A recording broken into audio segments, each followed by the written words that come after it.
Pero bueno, más allá es simplemente una pequeña aclaración, porque yo soy puneño. El problema viene por algo, compañero. Ahorita hay un desencanto por una situación muy sencilla. Estamos hablando de corrupción. La corrupción se ve en todo nivel. Hoy día no podemos hablar de izquierda ni derecha. Estamos hablando de corruptos delincuentes versus una sociedad que quiere salir de ese mundo. Hoy día tenemos un Congreso capturado por delincuentes, lógicamente de todos los bandos que antes se decían ser de izquierda, castillistas o no castillistas, serronistas y no serronistas, todos agrupados en un solo devenir, que es amparar su corrupción. Entonces hay que ser claros en esto. No podemos esconder ni tapar el dedo y decir de izquierda o de derecha. Acá estamos luchando con un monstruo. Esa es la corrupción. Lógicamente que está encabezada por la derecha, pero fácilmente tiene vamos a decir, su mecanismo de manejo y de control en base a comprar y a transar su corrupción. Y eso es la pena. Hoy día no vemos, por ejemplo, un movimiento, vamos a decir, puneño o serrano de todo el mundo que luchó el año pasado, por una simple razón, compañero, porque hoy hay pues aves que se han querido aprovechar de esa coyuntura para querer sacar provecho de esta lucha. Por eso a veces hay el abandono. Y también porque este es un movimiento mucho más, como lo que dijo el compañero Béjar, lamentablemente nuestra sociedad nunca ha hecho, dentro de su historia, no hemos tenido la capacidad de poder decir de que día a día repetimos lo mismo. Año a año repetimos lo mismo. Nuestra historia es cíclica, nunca hemos evolucionado.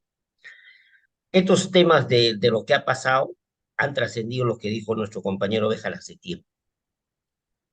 Hace poco, hace los 90, hemos vivido lo mismo y hemos vuelto a vivir porque nosotros lo permitimos. Lo volvemos a permitir porque lógicamente no somos capaces y no hay una dirigencia capaz de poder cambiar esto. Entonces es algo repetitivo. Y ese repetitivo se nace en algo muy simple, la ignorancia. ¿Cómo romper la ignorancia? ¿Cómo romper ese hito de la ignorancia que nos va convirtiendo como seres de alguna manera impensables en seguir dotando a los grandes corruptos de seguir continuando en el poder? Hoy día ya no es una derecha que antes era aristocrática, ahora es una simplemente vulgar y vamos a decir de más denostar de lo peor de la sociedad. Es lo peor, es como decir, ahorita tenemos un lumpen, ni siquiera lumpen, tenemos es un grupo de delincuentes que se han apoderado del Estado, pero no somos capaces de poder romper eso. No somos capaces porque no hemos entendido todavía nuestra realidad. Ojalá, ojalá, digo, y al igual que usted, su programa y todos los demás, tengamos esa capacidad de poder entender y decir que tenemos que cambiar, más allá de los clichés,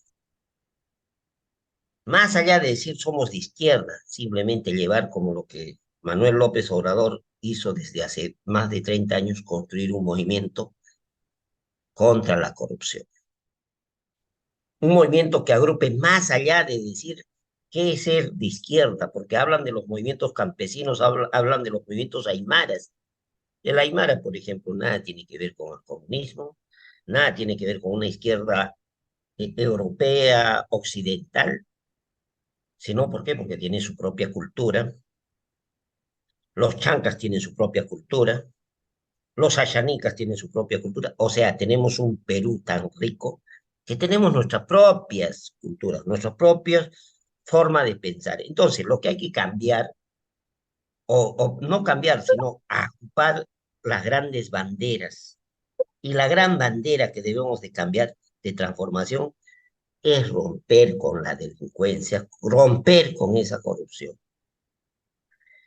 Mañana va a repetirse lo mismo. Va a entrar a Tauro probablemente con una sarta de locos que en un momento van a poder decir somos del pueblo, pero al final se van a volver igual y que los serronistas se van a volver en algo contrario a lo que dicen ser. ¿Por qué? Porque la plata compra, la plata corrompe.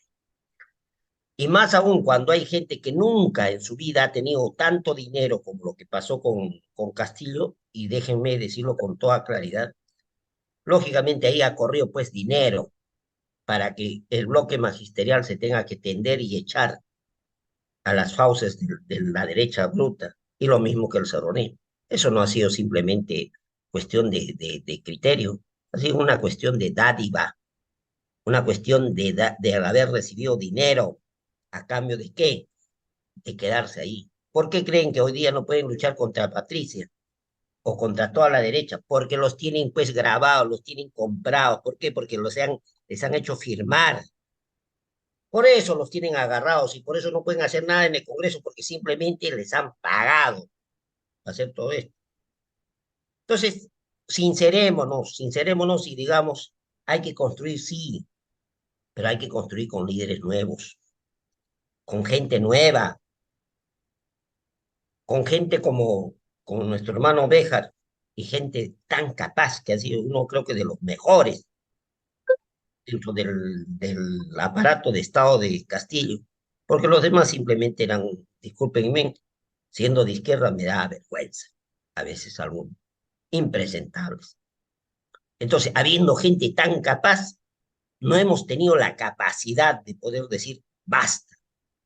No hemos tenido la capacidad de decir de un Ministerio de Educación que pueda ser capaz de romper estos cánones en los cuales están establecidas esta sociedad. Hemos tenido un ministro que lamentablemente, por más buena gente que sea, no ha tenido la talla para poder cambiar. No hemos tenido la talla para poder decir acá nomás. Entonces, eso es lo que hay que hacer. Una reflexión este año y decir qué estamos fallando, por qué tenemos que cambiar. Lo primero que hay que cambiar es de que todos compañeros, no podemos caer en lo que dice la derecha. Los más recalcitrantes de la izquierda, compañeros, o los que algunos compañeros, cuando uno habla mal de ellos, lo primero que dicen, terruco, senderista, movadero. ¿Quiénes lo dicen? Los mismos de izquierda. Entonces, ¿quién es el cáncer mismo del movimiento popular? Dentro de la misma izquierda. ¿Dónde se conservan los núcleos más corruptos? Hablemos el SUTEP, hablemos el sindicato, señores, de los docentes, por ejemplo, jubilados, donde se roban todo el dinero, todas sus pertenencias de los docentes jubilados. Hablemos de salud, hablemos de todos los organismos sindicales que han sido copados y cooptados por toda esa gente delincuente. Entonces el problema no viene simplemente de la derecha, viene de la corrupción. Y eso es lo que hay que cambiar.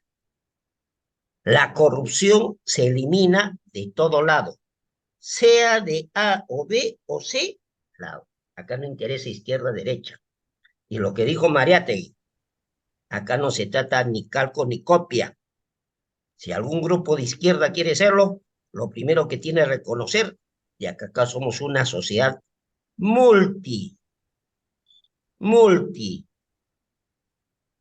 vamos a decir, etniaria, que tenemos N naciones, tantas naciones, y tenemos que aprender a entender de que todos tenemos la capacidad de poder comprender que el Perú hay que cambiarlo y hay que reconocer a todas las culturas, a todas las naciones del Perú. Ese día habremos cambiado, pero mientras que haya avivatos, lo que hay hoy día, pues lógicamente no hay respuesta más que nula frente a esta banda de delincuentes que se han apropiado de un Estado. Y eso ya lo sabían. Por eso que Montesinos tenía cooptado el Congreso desde un inicio. Venga de donde venga, tenía que tener mayoría. ¿Por qué tenía que tener mayoría? ¿No hemos entendido eso, compañeros, hace más de 30 años? Lógicamente que tenía que tener mayoría para tener poder absoluto, tener cooptado el poder judicial, cooptado el poder, la fiscalía y todos los órganos del Estado. Entonces, compañeros, lo único que auguro el día de mañana es simplemente tener la dicha de tener con todos ustedes, seguir luchando con esa brega, pero con honestidad. Ese es todo, compañero. Muy amable. Muy buenas noches. Muchas gracias, compañero. Muy buena experiencia que nos transmite y sobre todo los temas que están en debate son los que todavía no podemos resolver. Los liderazgos, una buena convicción anticorrupción, una buena capacidad de poder sintetizar y enfocarse en los problemas centrales del país, y buscar la amplia amplitud de relaciones que permitan hacer lo que María siempre reclamaba, el frente único, la capacidad de poder entendernos mutuamente para resolver los problemas comunes que tenemos, la necesidad de trabajar en los mismos centros de base, ahí donde se empieza a forjar un nuevo liderazgo, una nueva corriente social que puede realmente sacar al país de este lastre que es la corrupción, que usted lo ha manifestado bastante bien. Sí, ese es el tema que estamos debatiendo. La idea fundamental es de cómo empezamos a trabajar este tema con mayor confianza, con mayor seguridad, con mayor perspectiva. Creo que ha sido un año que nos permita reflexionar de cómo es que ha funcionado la izquierda, por eso estamos esperando a los compañeros de Granadino y Nicolás que habían preparado el tema sobre esto. Lamentablemente han tenido un viaje intempestivo cada uno de ellos, pero bueno, vamos a seguir trabajando el tema en cualquier momento. Yo creo que van a poder intervenir. Pero es importante ser un balance y poder hacer una crítica, autocrítica suficiente para poder encarar el próximo año con otra visión, quizá porque nos da lecciones. La historia siempre nos da lecciones, siempre nos da elementos de juicio que tenemos que referirnos y tenemos que basarnos en eso para decir, oye, no volvamos a repetir este tema. Creo que uno de los problemas centrales que han habido justamente es los famosos autoconvocados de centrales, de organizaciones, los famosos problemas de la izquierda que todavía no se logran resolver a nivel de las plataformas únicas, las divisiones a veces por cuestiones secundarias que se dan, no hay una visión del enemigo que está adoptando una actitud cada vez más mafiosa, como lo ha señalado el compañero anteriormente, y que es necesario centrar todas las fuerzas posibles en torno a ello, pero siempre hay elementos que no permiten constituirse en una sola fuerza capaz de poder derrumbarlos. No significa que hayamos perdido hegemonía en cuanto a la gente que está realmente harta de este régimen. Todas las encuestas lo demuestran. Uno pasa por la calle, efectivamente hay una situación de angustia, de desesperación, y creo que también está por esa misma razón imponiéndose un terrorismo de Estado. Prácticamente la gente tiene temor a salir porque saben lo que ha pasado. No por gusto se ensañaron con Puno. Es como los mismos, cuando le hicieron a Tupac Amaru, se ensañaron con él, con su familia y todos los demás, porque saben que ahí están los gérmenes, ¿no? De lo que es una nueva reacción, un nuevo despertar del país. ¿Sabe dónde están ahí la capacidad para poder unir las fuerzas? Y ellos han hecho lo mismo con Puno. 70 muertos, más de 70 muertos, no es poca cosa. Ha marcado prácticamente las características de este régimen de terror que prácticamente ya se tiene, que pasa todos los sistemas de inmunidad, no le pasa nada, siguen envalentonados, siguen encarpetados y probablemente va a salir absolutamente nada. Incluso todos los corruptos que están ahí señalados con prontuarios, con pruebas y todo eso van a estar amnistiados, como ha salido también lo de Fujimori. Tenemos una situación bastante complicada, un encaramiento cada vez más autoritario, más rígido, más fascista, a partir del Estado, que se está copando todas las entidades de control, y una población que está siendo aterrorizada por diversos medios, por diversas formas, y que ahora incluso va a tener que sufrir un ajuste muy importante, porque efectivamente lo único que le queda al régimen para tener economía es impulsar a sangre y fuego los más de 40 proyectos mineros que tienen necesidad, además empujado por las necesidades de las fuerzas imperialistas para poder imponerse en todos estos lados, impalentonado también por lo de Argentina, que están avalando prácticamente una situación de esta naturaleza a nivel del imperio, y creo que en una situación bastante complicada. Sin embargo, hay una situación de la población que está en contra. Es un régimen que se sostiene solamente por la fuerza del imperio, por la fuerza militar, por una cúpula que efectivamente tenemos que lograr cómo romperla. Y que ahí está la clave para buscar justamente las estrategias más adecuadas, las tácticas más adecuadas, las formas más adecuadas. No es un trabajo de corto plazo, es un trabajo que requiere maduración y un trabajo muy fuerte en todos ellos. Creo que es la idea de tratar de aportar algunos elementos de juicio que permitan a todos poder trabajar ese tema. Bueno, ¿alguien más que quiera intervenir sobre el tema? Germán, adelante, Germán. Co- Compañero, el compañero granadino ha llamado por celular, tiene problemas, no sé si es el enlace o es la máquina que tiene que actualizar para comunicarse con nosotros, pero él también ha hecho llegar un documento que acá está, no sé si lo pueden visualizar en pantalla. Él ha mandado su ponencia, su intervención, así que no sé si sería materia de leerlo y que sea pues materia de discusión, de que los compañeros opinen sobre lo Correcto. que se está diciendo. Procedamos a darle una síntesis si usted prefiere, compañeros. Adelante. Ya, gracias. Castillo, 7 de diciembre.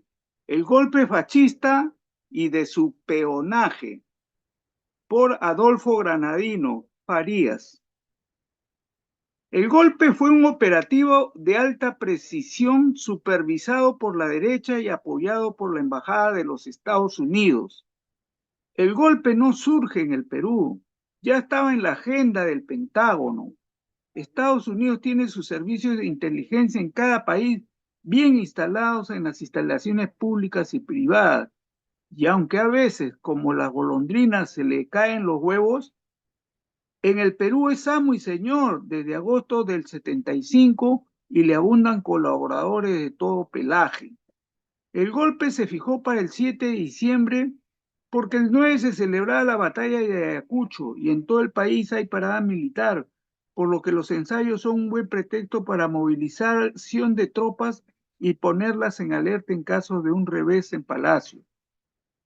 Todo indica que el golpe estaba programado desde julio del 2020, pero primero había que lograr que el pueblo se desilusione del nuevo gobernante, tarea que le correspondió a los congresistas que resultaron ser estúpidamente impertinentes. También cumplieron su tarea los lacayos de la derecha que los habían infiltrado en Palacio y se ofrecían luego como colaboradores, entre comillas, eficaces. A la prensa ya la tenían concentrada en un solo dueño para manipular mejor, amén de muchos agentes de Israel metidos en varios medios, negocios claves y en la política partidaria. Tenían en sus alforjas al Tribunal Constitucional, la Fiscalía, el Poder Judicial, la Defensoría del Pueblo, la Procuraduría, la Contraloría, la subordinación total de la policía, incluyendo a los de seguridad presidencial, un movimiento sindical maniatado por las ONGs y que representan hoy menos del 4% de la población económica activa, y una izquierda infiltrada desde la época de Velasco para fines contrarrevolucionarios, con una juventud alienada y hoy distraída como niños en Navidad. Decía Allende, entre comillas, ser joven y no ser revolucionario es una contradicción incluso biológica. Es decir, existían ya todas las condiciones objetivas y subjetivas para el golpe y manipular al presidente le fue fácil. Cada vez el imperialismo perfecciona sus operativos golpistas, pero ahora tiene grandes problemas globales. Es que como imperios se sintieron eternos, pero olvidaron que las leyes más generales del desarrollo son inderogables. Olvidaron que de la etapa del apogeo capitalista viene la decadencia y se olvidaron porque creían que, entre comillas, América es para los americanos. Ha transcurrido ya un año del golpe contra Castillo, pero como ellos saben, el contenido de la, entre comillas, torta, han anunciado severas condenas de prisión para los que enfrenten a esta, entre comillas, democracia de maravillas y algarabías por la salida de la cárcel del asesino y ladrón que siguen haciéndose guiños con Montesinos. Asimismo, levantar otra humareda distractiva con la fiscal. Hoy, hoy 7 de diciembre, ha escrito el periodista Álvaro Rodríguez agradeciendo a Castillo, entre comillas, su generosidad. Así es el titular de un artículo que salió, que sacó Álvaro Rodríguez. Lo único que el Perú podría agradecerle a Pedro Castillo, ese entre comillas es el artículo de mención de Rodríguez, quien deambuló por la presidencia de la República durante 16 meses sin entender en qué consistía, salvo para robar como piñatita, es que un día como hoy, hace un año, tuvo la generosidad de protagonizar el golpe de Estado más absurdo de la historia mundial. Olvidó olvidarle, avisarle a las Fuerzas Armadas, policías y al menos al Serenado, pues si no hubiera optado por el harakiri político el 7 de diciembre, aún seguiría en el gobierno destruyendo el país cada día un poco más, entre comillas. Esto es lo que decía Rodríguez en el artículo del 7 de diciembre en el diario La República. Para este periodista sembrado en Lima, considera que hoy, un año después del golpe, estamos mejor que en su gobierno y estaríamos peor si continuara. La desfachatez de estos, entre comillas, lobistas ya no asombra. Lo que sí asombra es que el pueblo progresista está inmovilizado y será porque la millonaria compañía que propagandizan los asesinatos ya cotidianos en todo el Perú por las bandas que parecerían sicarios de la derecha para así lograr la intimidación de las masas, sumando a la represión asesina de la policía, lo explicaría todo. Aunque hay posibilidad de cierta presencia en las anunciadas movilizaciones para estos días, dada la osadía servil del Tribunal Constitucional. Es la oportunidad entonces, con el puño enfurecido, agarrar la bandera de la unidad del pueblo para el combate. Ese liderazgo y esa responsabilidad histórica es del grupo emancipador, quien acompañamos sin pretensiones electorales y con el objetivo estratégico de derrocar la derecha asesina contra el pueblo y al mismo tiempo sumisa al imperialismo. Y en esa lucha enfatizar en su plataforma la liberación de Castillo y su retorno a la presidencia. Adolfo Granadino Farías, diciembre de 2023. Ese es el artículo que nos ha enviado y era materia de la ponencia del compañero Granadino. Gracias. Muchas gracias, Hito. ¿Había pedido Thanatos la palabra? No.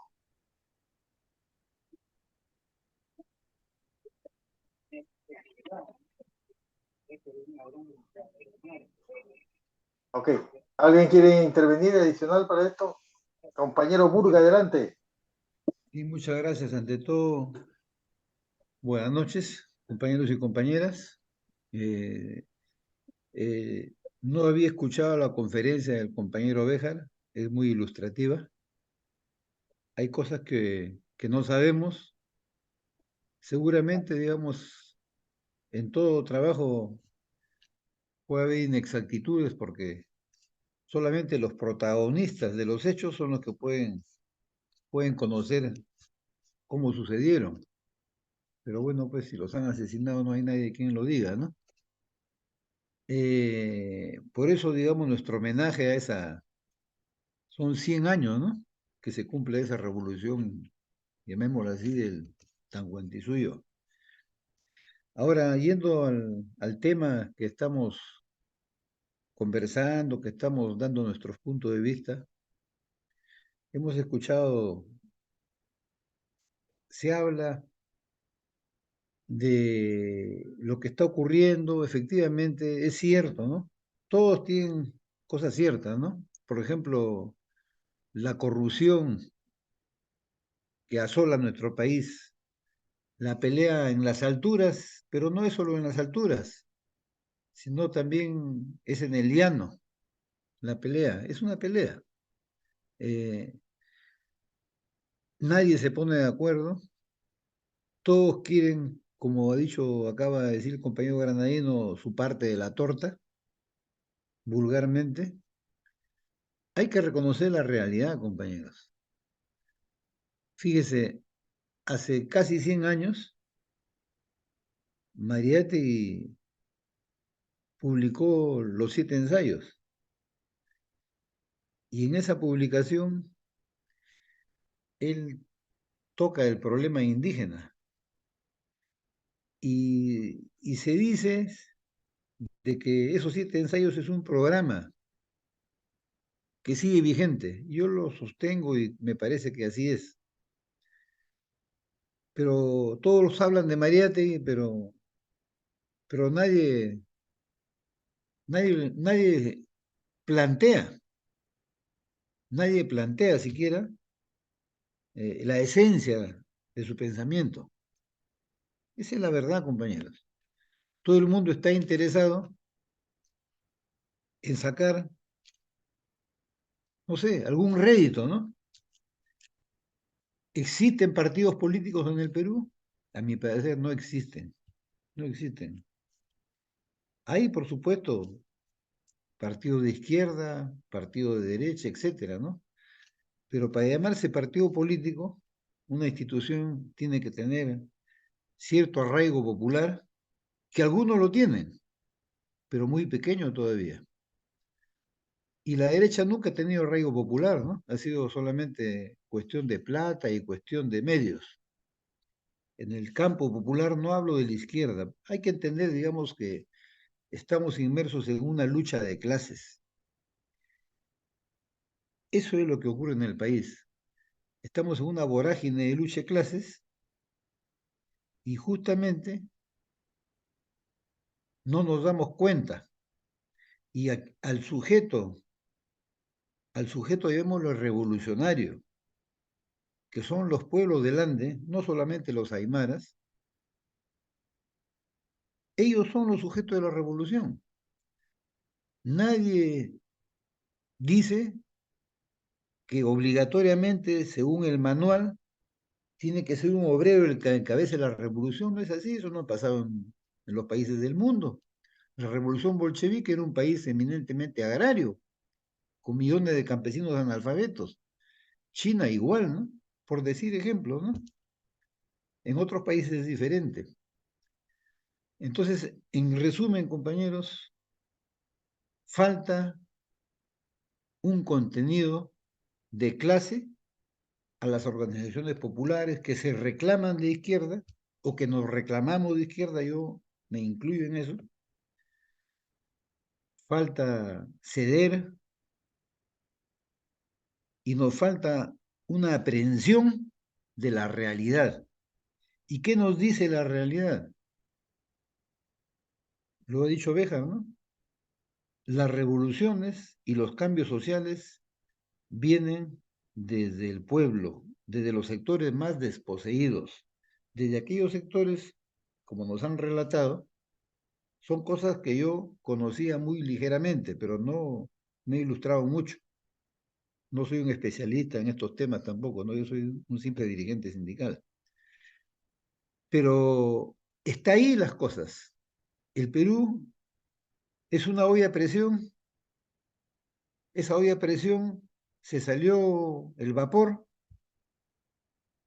cuando triunfó Castillo. Otra vez empezaron a cocinar, ha explotado. No voy a criticar a Castillo, hizo lo que pudo hacer, esa es la verdad, con muchas incomprensiones de parte de los que lo llevaron a la presidencia como de parte de la agrupación que se colgó de su saco, que son los compañeros del llamado bloque magisterial. Quiero decirles esto, ¿no? Nosotros no comprendemos que los cambios sociales vienen de abajo. Entonces, hay que empujar la rueda nada más, compañeros. El movimiento sindical está muy debilitado. Solamente de la población económicamente activa, organizada en sindicatos, de repente me pueden decir que exagero, será el 5% de la población económicamente activa. Entonces, prácticamente, no podemos decir pues que el sindicalismo muy ligeramente es así, ¿no? Si no es la fuerza, pues, ¿no? ¿Quién es la fuerza que mueve el Perú actualmente? Lo que la derecha les ha llamado civilinamente emprendedores, pero no son emprendedores, compañeros, son subempleados. Les llama informales, no son informales, es la gente, digamos, algunos pequeños y microempresarios que tienen sus remipes, que facturan menos de 150 UITs al mes, son los que dan más empleo. Y otros que sencillamente es la economía subterránea. El Perú, ¿por qué subsiste? Si se llevan todo, se roban todo. Por ellos, compañeros. Pero no tienen ellos una representación. Se pueden hacer partidos diciendo que somos eso, ¿no? Pero no es así, pues. No están organizados, cada uno también ahí es una anarquía. En resumen, compañeros, mi opinión es la siguiente, ¿no? Castillo, efectivamente, eh, fue un genuino representante del Ande, del Perú profundo. Eso es cierto, un profesor rural, un maestro rural, que con todos sus defectos, fue ungido presidente. No se le apoyó, no se le respaldó. Muchos piensan que la revolución está a la vuelta de la esquina, y no es así. Mi opinión, en este sentido, él, lógicamente, sus carencias lo llevaron, por ejemplo, en el primer ajustón que tuvo, cedió, se rebeló las Fuerzas Armadas, la Marina sacó un comunicado público, ¿no? Pidiendo que salga Héctor Béjar del Ministerio de Relaciones Exteriores. Él cedió, el resto, ceder, uno tiene que enfrentarse, ¿no? Pero bueno, ahorita él está sufriendo esa ira, esa besanía de la derecha, él y su familia. Ahora, este golpe de Estado congresal, porque lo de él no fue un golpe, fue una locución, llevado no se sabe por qué, pero al final eso le facilitó todo. ¿Y quiénes encabezaron que la democracia, los que manifiestan ser de izquierda? Por la cuestión de votación, pero que muchas veces son instituciones que están en el Congreso y que responden, no quiero generalizar, ¿no? A la matriz ideológica de USAID. Fíjese lo que pasa en Chile, ¿no? Ellos, por ejemplo, plantean muchos, no todos, de que en Cuba no hay una democracia, ¿no? No sé qué entienden por democracia, ¿no? Y que en Cuba es una dictadura. Y no es así. Acá lo que falta es que nosotros estamos actualmente siendo derrotados o estamos retrocediendo en la batalla de ideas. Si no damos una lucha ideológica, que eso es la batalla de ideas, como decía Fidel Castro, va a seguir lo mismo y va a ser peor cada vez.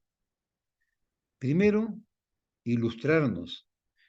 Y la verdad, digamos, todo el ONGismo que sueltan dólares y dólares y hacen una serie de actividades y ponen neoderechos y los anteponen a los derechos a la vida, el derecho vital al trabajo, a la educación, a la salud. No, primero hay otras cosas que han planeado, por supuesto, con anticipación los tanques pensantes en Estados Unidos para difuminar todo, ¿no?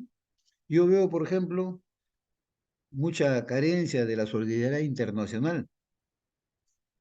Se habla, digamos, de Palestina, todos se solidarizan, pero no pasa de las redes sociales y la verdad, digamos que estamos así. Mi opinión, compañeros, es de que nosotros debemos dar la batalla de ideas, debemos ilustrarnos, por ahí empecemos, debemos educarnos, a todos nos falta. Y la fuerza, ¿dónde está? La fuerza la está dando la realidad, los pueblos aymaras, los pueblos quechua de Ayacucho, los chancas. Hay que seguirlos a ellos nada más, con todos sus errores. Por supuesto, la derecha, los periódicos, con toda lo de la delincuencia, el Tren de Aragua, etcétera, ellos están preparando un terreno para formar un nuevo Milei acá, para fabricar un outsider. Y bueno, pues, y otros piensan también de que ahorita hay que pedir adelanto de elecciones frente a toda esta vorágine, ¿no?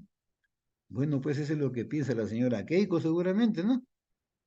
Esa es la situación que hay. Son cosas que yo manifiesto, compañeros, pero el sujeto social está ahí, hay que luchar y hay que comprender el Perú. Somos un país multiétnico, con mucha cultura, muy rico, pero hay que seguir, pues, hay que reconocer la vanguardia, es la vanguardia, no necesariamente lo que nosotros podemos pensar, ¿no? La vanguardia está ahí nada más, seguramente con sus errores, seguramente con sus ambiciones, con todo eso. Pero escuché al compañero que cuando usted hablaba al principio de esta reunión, que hay algunos que han manifestado pues de que los aymaras son capitalistas, ¿no? Sinceramente, el compañero, no el que ha hablado, ¿no? Sino está hablando de un video, ¿no? No sé, no sé si se le puede llamar al capitalista a un microempresario o o a uno que tiene pues, su ganado de ovejas o que hace quesos, etcétera, ¿no? Yo no sé hasta qué punto capitalista puede ser Romero, ¿no? Capitalista son los Grecia, son los que manejan los periódicos, ¿no? Pero el resto, no, hasta ahí nada más, compañero Germán, y con mucho gusto doy mi opinión y un saludo para todos. Gracias, Germán. Muchas gracias, compañero. Y yo creo que fue claro lo que se ha señalado. Muchas gracias. Yo creo que hay que aprender de la derecha. La derecha sabe muy bien cuál es su aliado principal y cuál es su enemigo. Su aliado principal es el imperio. Y nosotros tenemos que deducir la inversa. Así de simple. No se necesita estudiar mucho. ¿Y cuál es su enemigo principal? Aymaras. Por eso ha destacado todo el contingente militar como ha sido antes. Así de sencillo. Y creo que no se entiende claramente. ¿Cuál es el enemigo principal también de la derecha? Castillo. Desde un comienzo le puso la puntería y lo atacó, pero con todo, hasta incluso a Héctor Béjar. Cuando Héctor Béjar es también su enemigo principal. Pero no hemos sabido entender ese fenómeno y concentrarnos y unirnos en torno a aquellos que son nuestros aliados y que son los enemigos justamente y los que la derecha los sostiene. Y creo que muy claro cuando enfila y dijo Dina la frase famosa, Puno no es el Perú, ahí graficó claramente que ahí está lo que más le duele, porque cuando los Andes vayan a ver las minas, cierran las carreteras, impidan el saqueo, ahí es donde le va a doler al imperio. Y creo que todas esas discusiones que tiene la derecha están apuntando claramente a sus enemigos, pero no lo podemos hacer nosotros mismos y creo que nos distraemos en algunas diferencias innecesarias. Hay que romper eso y esto creo que es uno de los elementos que hay que debatirlos cada vez más y entender cómo dar una salida. Gabriel, luego Ignacio.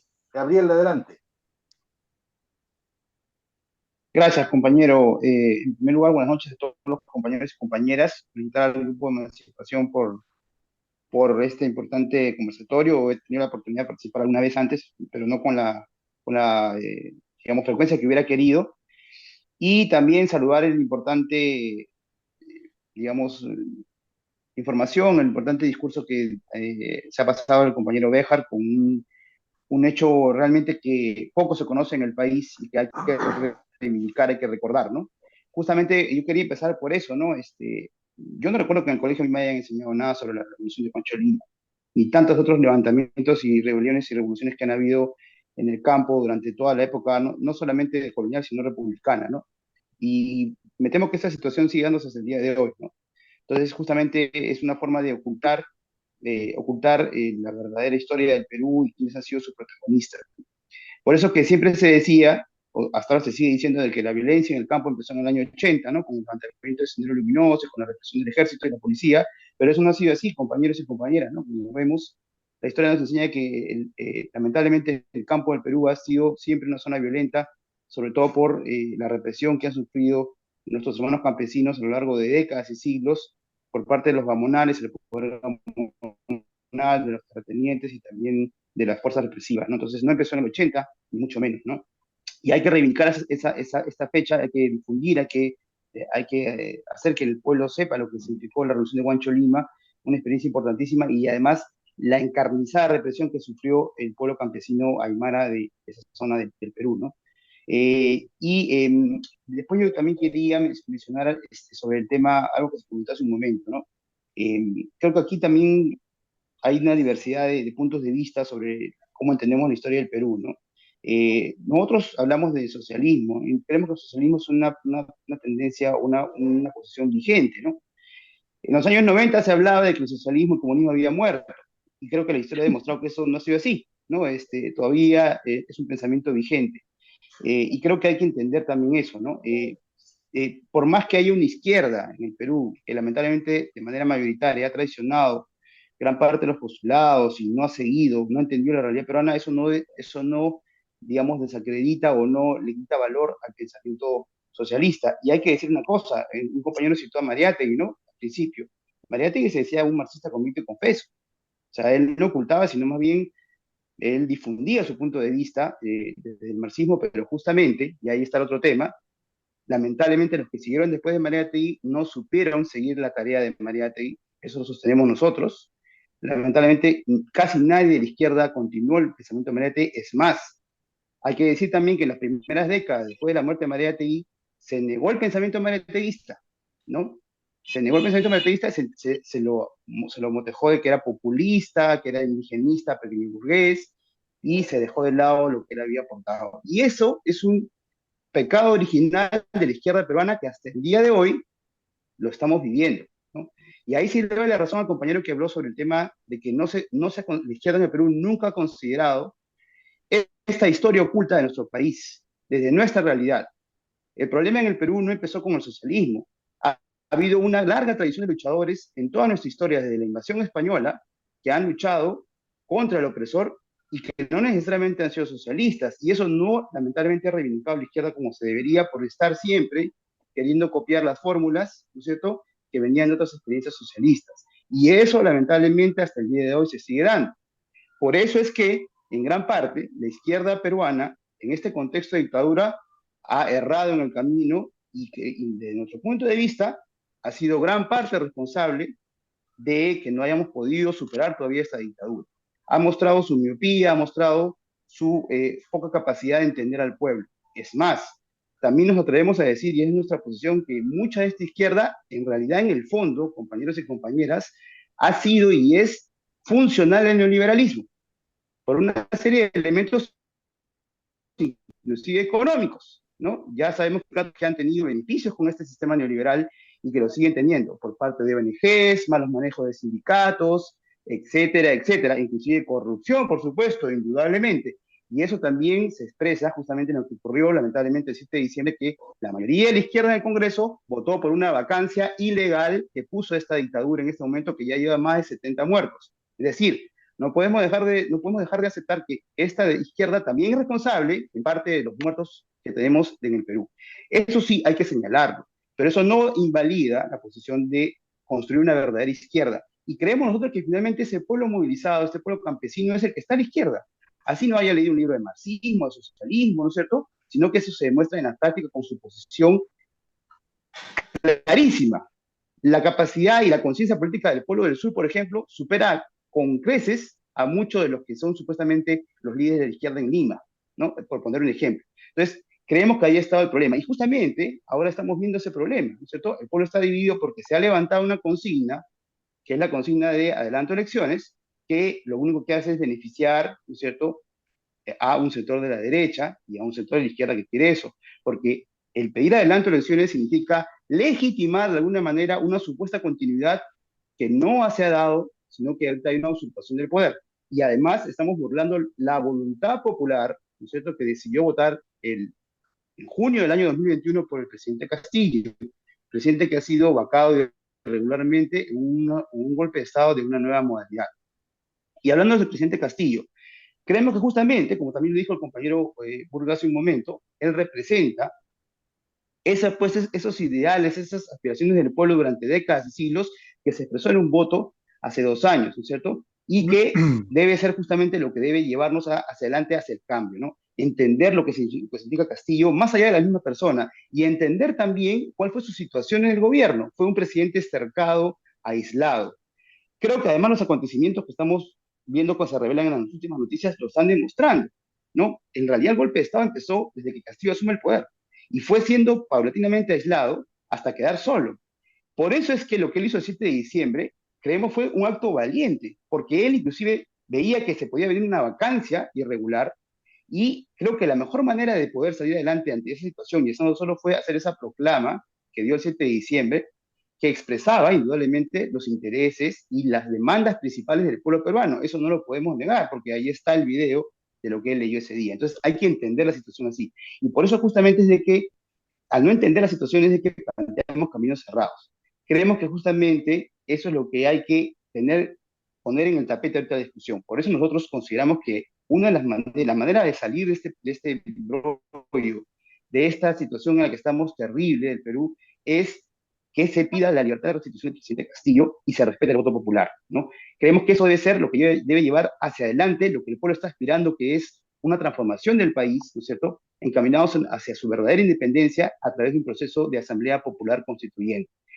Eso también debe ser las lecciones que nos debe dejar una fecha como la de hoy, que estamos celebrando el aniversario, el 100 años del levantamiento de Huancho Lima. El pueblo puneño sigue sufriendo ahora, como hace 100 años, la represión, la marginación, la explotación. Por eso es de que el 9 de enero, lamentablemente, vamos a celebrar un año de la masacre de Juliaca, y hace poco hemos celebrado, o hemos, en todo caso, conmemorado la masacre de los hermanos en Ayacucho y también en Apurímac, ¿cierto? Entonces, 70 muertos, compañeros, demuestra que hay una continuidad de un sistema opresor, un sistema colonial, un sistema anticampesino, antipopular, que tenemos que acabar de una vez por todas en nuestro país.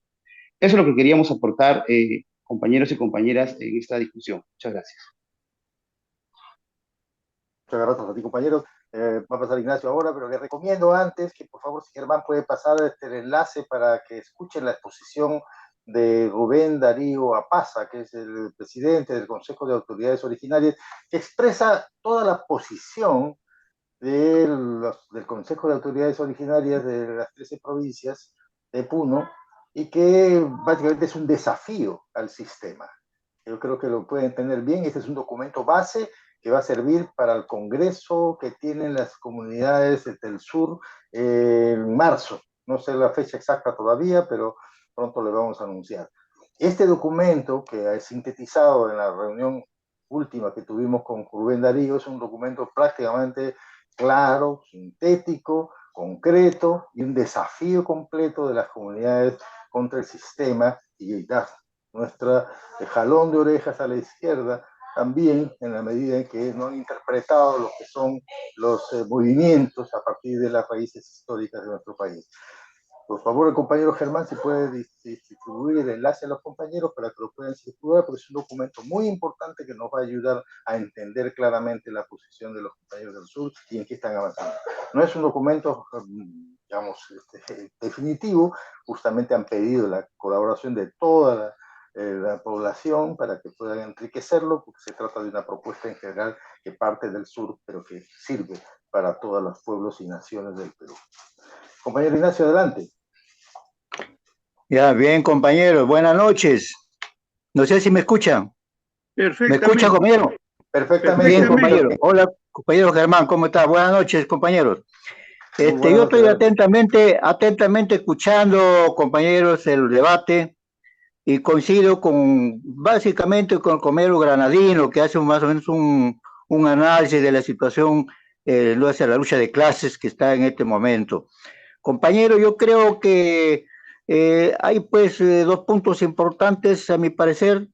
Uno es de que el demoramiento de la Unión Soviética prácticamente y los psicosociales del imperialismo prácticamente desautorizó a los comunistas, a los luchadores, a los revolucionarios latinoamericanos y peruanos con la idea de que ya el socialismo es inviable. Entonces muchos camaradas, incluso de compañeros luchadores de izquierda, prácticamente ya no hablaban de comunismo. Eso es una cosa importante, porque empezaron a ceder, a tal punto de que ya el común de la gente ya no pensaba en el socialismo. Entonces, compañeros, hay que tener en cuenta eso. Otro punto, compañeros. Hemos estado acostumbrados al viejo estilo, desde arriba convocar para que nos sigan el resto y luego manipularlos, que nos sigan y hacer lo que haga la masa, haga lo que nosotros queremos. Eso, compañero, ya no existe, compañero. Eso ya el pueblo no acepta eso. Hay que estar, compañeros, organizando a la población, hay que estar orientando, hay que estar discutiendo en el pueblo, dentro de la masa. En el pueblo hay que discutir, compañeros. Yo creo que la revolución en el Perú está latente, y no solamente en el sur, todo el país, pero cada lugar tiene su propia idiosincrasia, su propia forma de actuar. Hay que entenderlo así, compañeros. Todo el Perú es uno solo. Los comercios se solidarizan en todas partes. El Perú es solidario en todas partes. Pero cada lugar tiene sus propias acciones, su propio modo de entender las cosas en su propio lugar. Entonces hay que entender así, hay que empezar, compañeros, a meternos en la idea en el pueblo, en la gente, no lo que nosotros en la cabeza tenemos, sino que los principios, hacerlo realidad allí en el pueblo, compañero. Jorge, yo creo que eso Jorge, tenemos tú tienes el enlace para el video, tú tienes el video. Por favor, pues. Ya, gracias. Germán. Dime, compañero, no sé si me escucha, ¿no es cierto? Entonces, compañeros, yo creo que la tarea urgente, compañeros, es los revolucionarios organizar al pueblo, concientizar en toda zona, en todo uno se encuentre, compañeros, para nuclear, para hacerle entender a la gente que tenemos que agruparnos, organizados podemos, desunidos no se puede, compañeros. Claro, no necesariamente, compañeros, decir de que la fuerza motriz es la clase obrera, que es la que conduce la revolución. Compañeros, aquí estamos todo el pueblo peruano contra el imperialismo. Tenemos que liberar al país. ¿Quién están saqueando nuestras riquezas, compañeros? Las empresas extranjeras, es el manejado por el imperialismo. Entonces, se están saqueando, están robando nuestros minerales y no hay por esa educación, no hay salud. Entonces, esa es la tarea, compañeros. En base a esos dos temas importantes, queremos recuperar los recursos para dar bienestar a la población. Entonces, eso tenemos que meter eso en la cabeza de la gente. Y eso creo que es importante, compañeros. Entonces, repito, organizar es la tarea, compañeros, organizar y concientizar en toda parte. No llamar y hacer llamados para que nos sigan y luego conducirlos. Así no es el tema ahora, compañeros. Actualicemos nuestro modo de actuar. Muchas gracias, compañero. Eso es todo. Muchas gracias a usted, compañero Ignacio, por su participación. Fernando, adelante. Ya hemos circulado el documento de compañero Darío Rubén Apaza, ya lo tienen ahí en el chat, pueden por favor copiar el enlace y difundirlo. Creo que es si ustedes lo tienen a bien, leerlo previamente, escucharlo previamente, pero creo que es un documento sumamente importante, me corresponde muy claro respecto a lo que es la posición de las comunidades del sur y en particular del Consejo de Autoridades Originarias respecto en general al sistema y al régimen. Adelante, compañero Fernando. Muchas gracias. Buenas noches a todos. Bueno, en sí ya ahora me toca quizás puntualizar o hacer pues, porque ya las opiniones, las intervenciones anteriores, o ya por un casi mismo sentido, ¿no? En todo caso, lo que yo quisiera resaltar es algunos elementos. Por ejemplo, ¿qué hay exactamente detrás de la votación por Pedro Castillo? Mucho se culturiza que porque es un hombre de campo, un hombre sencillo, que por eso la derecha le ha aborrecido y le han querido sacarlos, ¿no? Pero nos olvidamos que esa frase de campaña que estuvo detrás de la votación, principalmente en el sur, esta de no más pobres en un país rico, ¿no?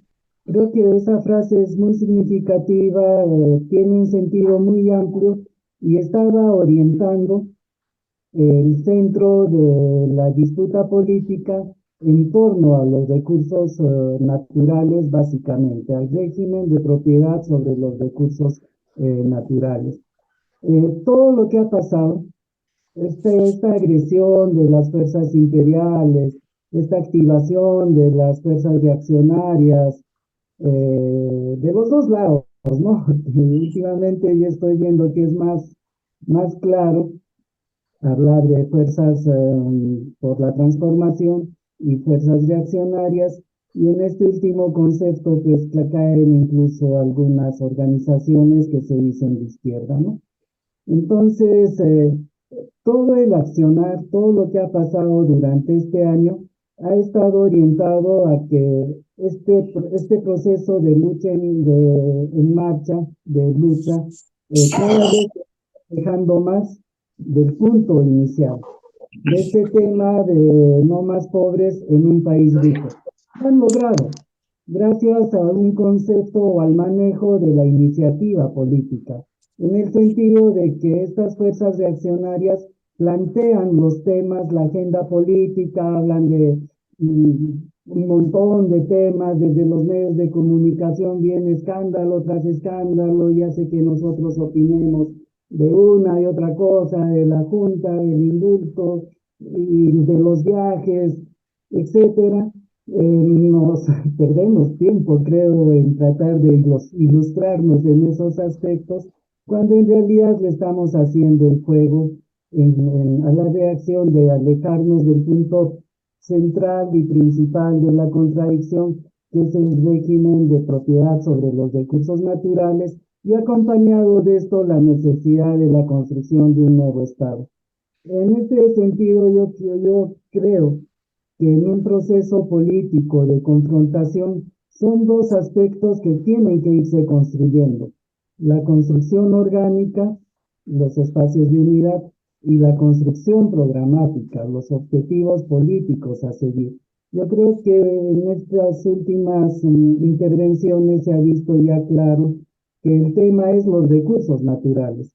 Y este sistema político vigente es funcional, el Estado corrupto es funcional a este régimen económico, al modelo económico que está vigente. Todo va a centrar en eso.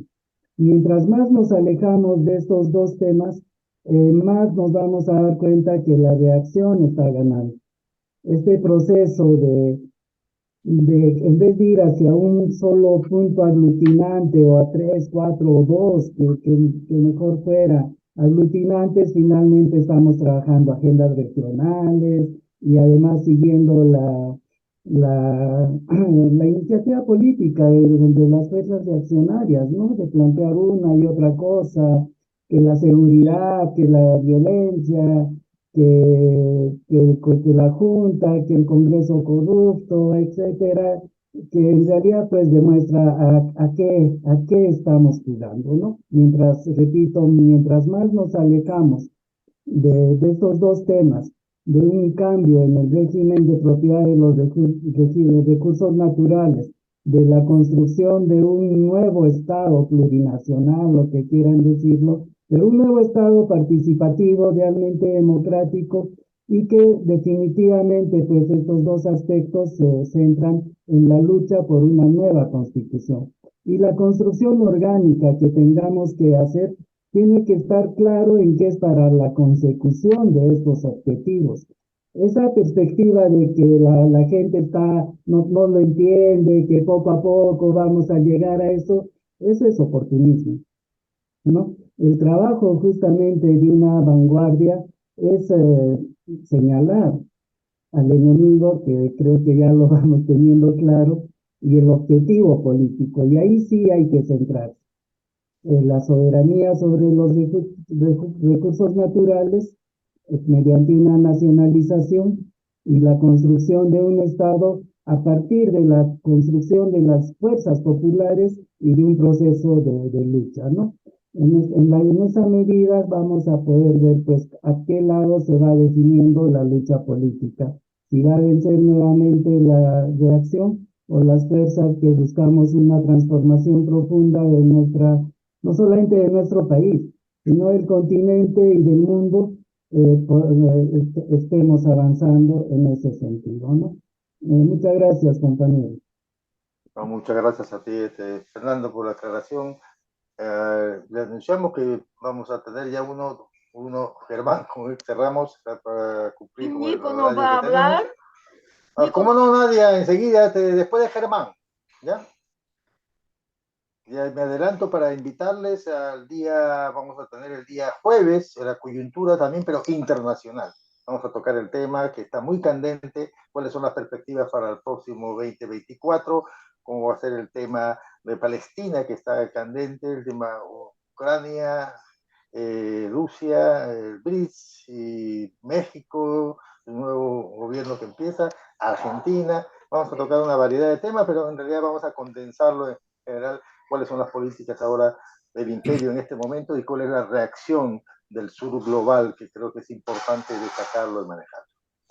Para el día jueves, el domingo que viene ya no tenemos programa, pero el siguiente jueves vamos a trabajar nuevamente el tema de la coyuntura. Adelante, Germán.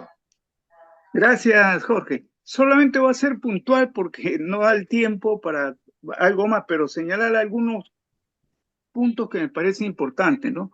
En primer lugar, que la humanidad como humanidad está en un proceso de cambio de época, cambio civilizatorio, en el que el régimen capitalista como capitalismo ha fracasado y estamos donde estamos porque a eso nos ha conducido el capitalismo.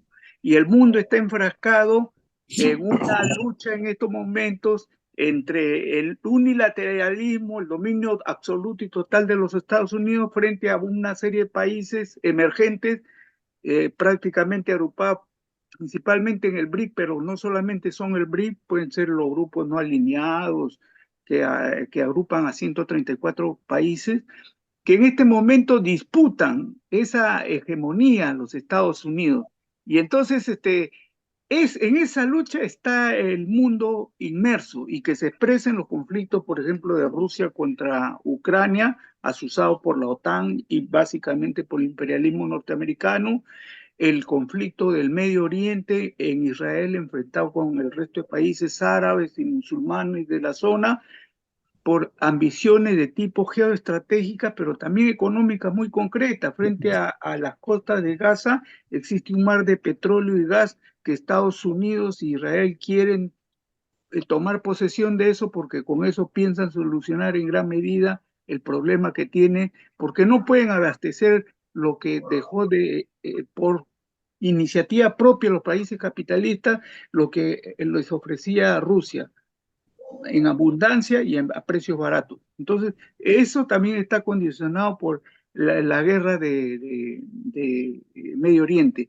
En América, en Asia, el problema de Taiwán con China también está pendiente y en algún momento de repente va a agudizarse.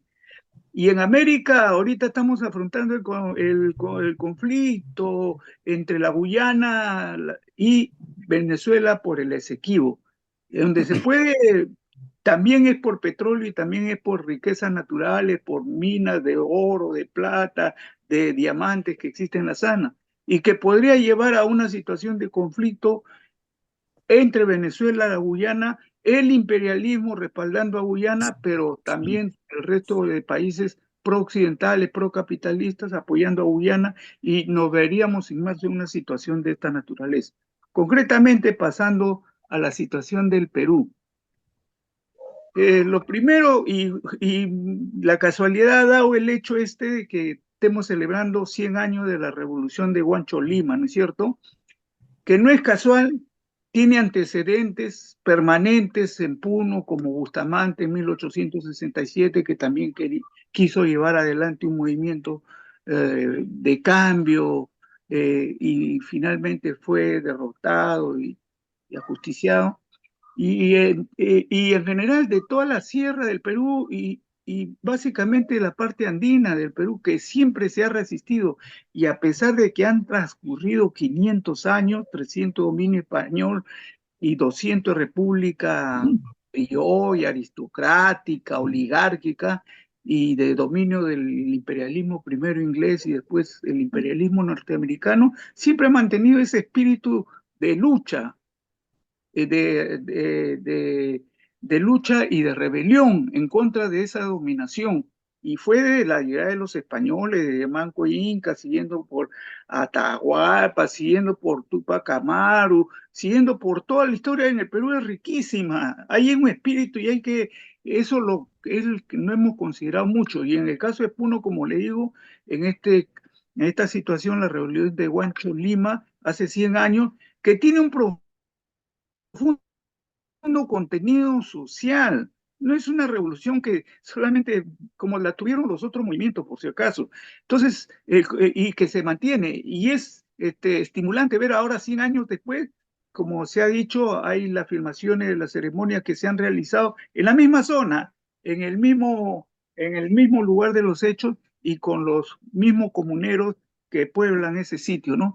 Y siguen y tienen ese mensaje, compañero. Basta escucharlo para darse cuenta que es muy interesante y explica la participación de ese sector y de todo el sur del Perú y de toda la parte andina, básicamente, en la resistencia que se ha manifestado este año. Estamos a un año del derrocamiento de Pedro Castillo. Ha pasado un año, pero ha sido un año de constante lucha, de una lucha diaria, de enfrentar a ese enemigo que se unió para derrocar a Castillo desde el momento en que ganó las elecciones. Desde ese momento todos se juntaron y todos planificaron para sacar a ese gobierno que lo sentían que era una amenaza para sus intereses. Y entonces, desde ese momento, la lucha ha sido hasta que finalmente el 7 de diciembre del año 22 logran derrocar a Castillo. Se ha debilitado el frente de que respaldarían a Castillo y todo lo demás, y logran darle un golpe de Estado, porque en eso también hay que estar claro. Lo que hubo es un golpe de Estado contra Castillo y era la consecuencia de todo lo anteriormente señalado. Y fue un golpe de Estado porque ni siquiera cumplió con la formalidad que manda la ley para destituir a un presidente de la República.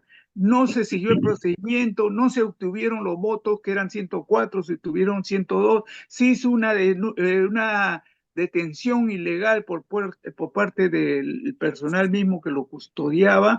En fin, es un golpe de Estado que se dio y se dio de tan mala forma que prácticamente, como lo han señalado entendidos en las materias, abogados y constitucionalistas, no se sostiene. y hace que sea muy posible que próximamente el presidente Castillo sea liberado. No pueden ya mantenerlo más tiempo.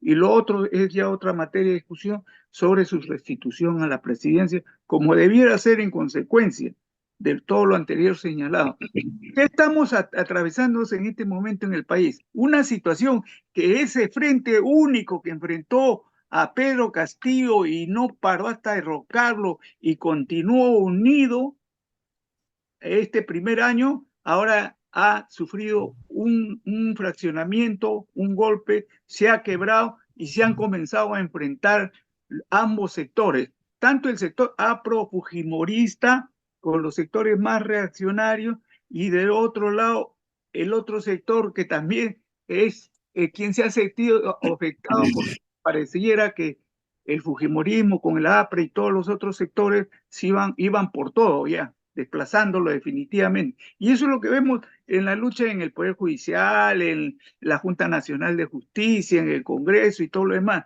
y que ha determinado que la saquen a la fiscal Patricia Benavides, ¿no es cierto?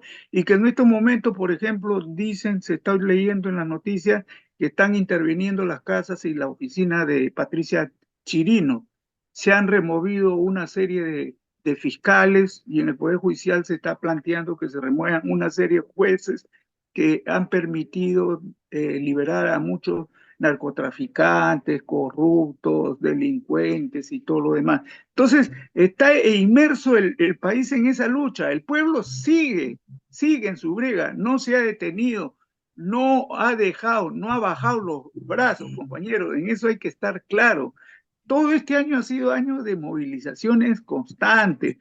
Tal vez muy distintos hubieran sido los resultados si todo el pueblo y toda la izquierda hubiera tenido en un momento desde el inicio claro lo que estaba sucediendo y unitariamente hubiéramos enfrentado ese golpe de Estado. Tal vez el desenlace, tal vez hubiera sido distinto, pero desgraciadamente no fue así y eso nos ha llevado a una situación como la que estamos atravesando, pero que es transitoria, tiene que tener un desenlace, no va para más. Y en ese sentido nosotros debemos mantener esas banderas que estamos indicando para que no suceda lo que ellos sí quieren que suceda, que es tener un nuevo presidente mediatizado, cambiar para que nada cambie, tener un presidente y un gobierno acorde con los intereses del imperialismo, del capitalismo. El otro punto que me parece muy interesante es se ha discutido el papel de la izquierda y todas esas cosas, ¿no? Y me reflexionaba y pensaba y decía, bueno, pues el APRA comenzó la década del 20, el 30 con posiciones revolucionarias, motivada principalmente porque fueron los grandes afectados en la libertad, en toda esa zona agraria, en sus intereses, porque se impuso los grandes latifundistas, los grandes oligarcas y todo lo demás. Y eso hizo que ese sector desplazado se incorporara a esa lucha por reivindicar su propio derecho y adoptar una posición revolucionaria que en el correr del tiempo ha devenido en lo que ha sido, ¿no? Pero como clase, digamos que era y representaba los intereses de la pequeña burguesía, que al final termina donde termina, ¿no? Que el APRA ya no es un partido político, es una banda, es una organización para delinquir, se ha desdibujado totalmente, como también los otros partidos de la derecha.